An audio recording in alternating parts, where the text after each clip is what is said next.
שלום לכולכם, שלום לכולם. ערב ראש חודש וערב שבת. ברכות שתהיינה על עם ישראל בחודש הזה, ושיהיה לכולנו שבת shalom. Bereshit Devarai, no começo das minhas palavras, eu quero lembrar aqui a explicação do Gaon de Vilna sobre o introito da Parashá Teree, onde ele diz: Hine anochi noten lifnechem hayom beracha uklala. Hine ma she'amar noten velo amar natati yavar deim amar natati. Hava amina shehabechira הניתנה לאדם ללך בדרך טוב, הוא דווקא בתחילת הבחירה. Então ele diz o seguinte, traduzindo em língua portuguesa: hoje eu dou diante de vocês. Esse dou aí pode ser colocado como colocar diante de vocês, como nós vemos na Mishnah do terceiro capítulo do Tratado Shabbat, sobre a questão da Kirá. Então, noten pode ser também colocar em hebraico, colocar algo sobre algo, ani noten, e também pode ser de dádiva, matan.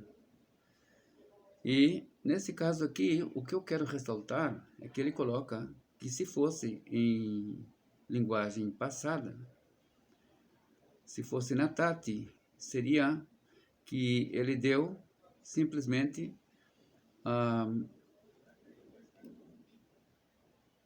que a escolha, eu pensaria que a escolha que é dada para a pessoa para andar pelo bom caminho é somente no começo da sua escolha. Mas se já foi esclarecido para ele o mau caminho, não tem mais conserto. E ele prossegue e fala sobre Teshuvah, fala sobre a importância que a pessoa pode escolher fazer se arrepender do mal que fez e fazer aquelas três coisas, né? Confessar o que fez e deixar o mau caminho, que essa pessoa é tida como uma pessoa que renasceu. Mas eu não vou me aprofundar demais nesse termo, eu vou ficar aqui só nessa questão do noten, que ele coloca como tempo presente. Que na verdade, no hebraico da Torá, todo verbo que aparece como tempo presente, na verdade, ele se aplica ao substantivo. Então, por exemplo, quando nós dizemos que Esav diz: Harei anochi holech lamut, eu vou morrer. Na verdade, ele não está falando eu vou morrer, ele está dizendo eu sou mortal. E para que eu quero primogenitura? Mas só que esse mortal dele, para que eu quero primogenitura, é porque ele envolveu, inclusive, o plano espiritual. Ou seja, ele não acreditava nem sequer em vida após a morte e nem sequer na ressurreição, e por isso não tinha importância nenhuma a primogenitura. E ali ele usa o verbo holech em tempo presente, que seria o tempo presente em nossos dias. Quando nós falamos Az Yashir Moshe, nós falamos no futuro, que seria hoje o tempo futuro, mas é tempo passado. Quando nós falamos outros verbos que vêm com o Vav Hipur, ali tem motivo, nós sabemos disso. O Vav Hipur, quando ele se interrompe, todo relato que vem depois, na verdade, aconteceu antes. Então é muito importante saber essa regra. Mas o Vav Hipur tem o verbo no futuro e o Vav antes, e geralmente o tempo é passado. Então, essa questão de Anochi noten lifnechem hayom é para reforçar que quem é o dador, o colocador da berachá ou da klalá é a própria divindade e somente ele. Ninguém tem essa capacidade além dele.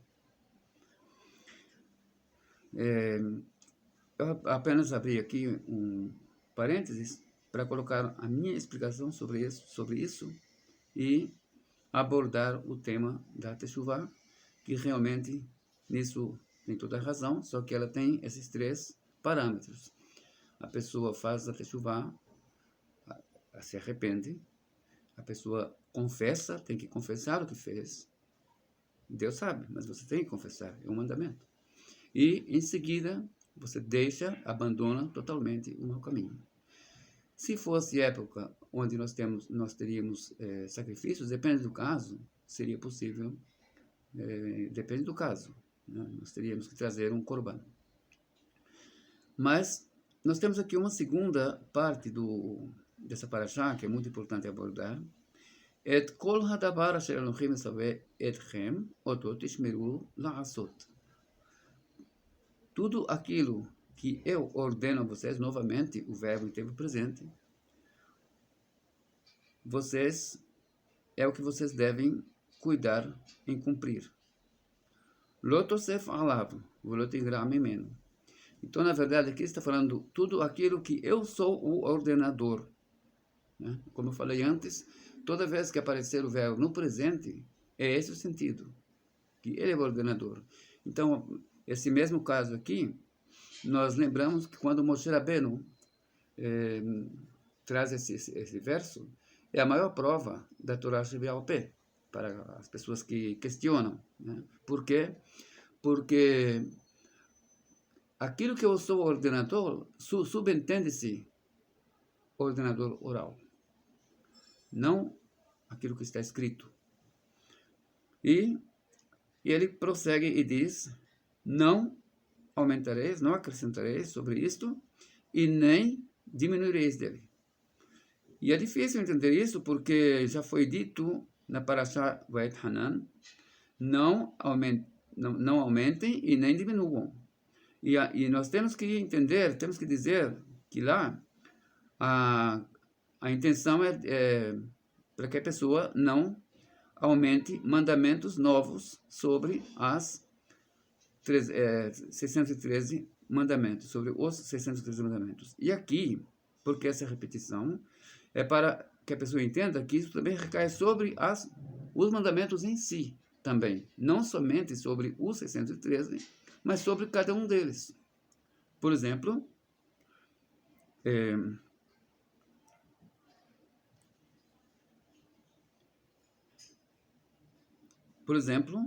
uma pessoa quer colocar 3 sisiot no lugar de 4, que são os necessários, os 4 cantos, ou colocar 2 pares de tefilim, ou ainda pegar 2 lulavim na festa de Sukkot. E ele prossegue aqui com as Birkat Kohanim e outras coisas mais. Só que eu vou aproveitar o ensejo e lembrar que existe um costume luriânico. E por que eu estou abordando isso? Porque o Gaon de Vilna, primeiro, ele não colocava 2 pares de tefilim, e nenhum após o outro tampouco.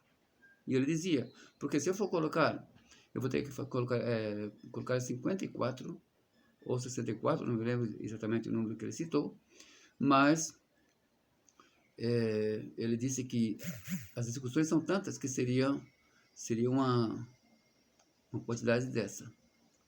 Então, ele não colocava tefilim de Rebbeinu e também não era a favor desse sistema cabalístico de colocar 2 tefilins ao mesmo tempo, que é muito comum lá no Oriente Médio, a gente vê, principalmente entre os sefaraditas orientais, né? Não os hispano-portugueses, que os hispano-portugueses são bem distantes da Kabbalah. Mas colocam 2 tefilim desses pequeninhos, um atrás do outro, e colocam também 2 tefilim no braço, porque dizem que um está numa certa elevação nos mundos espirituais e o outro em outra, e isso para eles é muito importante. Mas, de acordo com o Gaon de Vilna, esse é um exemplo de você não aumentar sobre cada um dos mandamentos. Nós fomos ordenados a colocar tefilim e não colocar 2 pares de tefilim. E com isso, chegamos ao fim dessa explanação, dessa parasha dessa semana. Explanação não, porque é apenas uma abordagem sobre um pequeno trecho. Mas que nós aprendemos muito disto e guardemos em nossos corações. Desejo a todos Shabbat Shalom Umevurach, um bom mês, um mês abençoado, e que seja o mês da nossa libertação e que Deus queira conceder-nos o direito de ter nosso Mikdash em breve, porque em cada geração em que ele está em estado de destruição, é como se nós, a própria geração que viveu nessa época, fosse a geração cujas transgressões, cujas iniquidades levassem à destruição.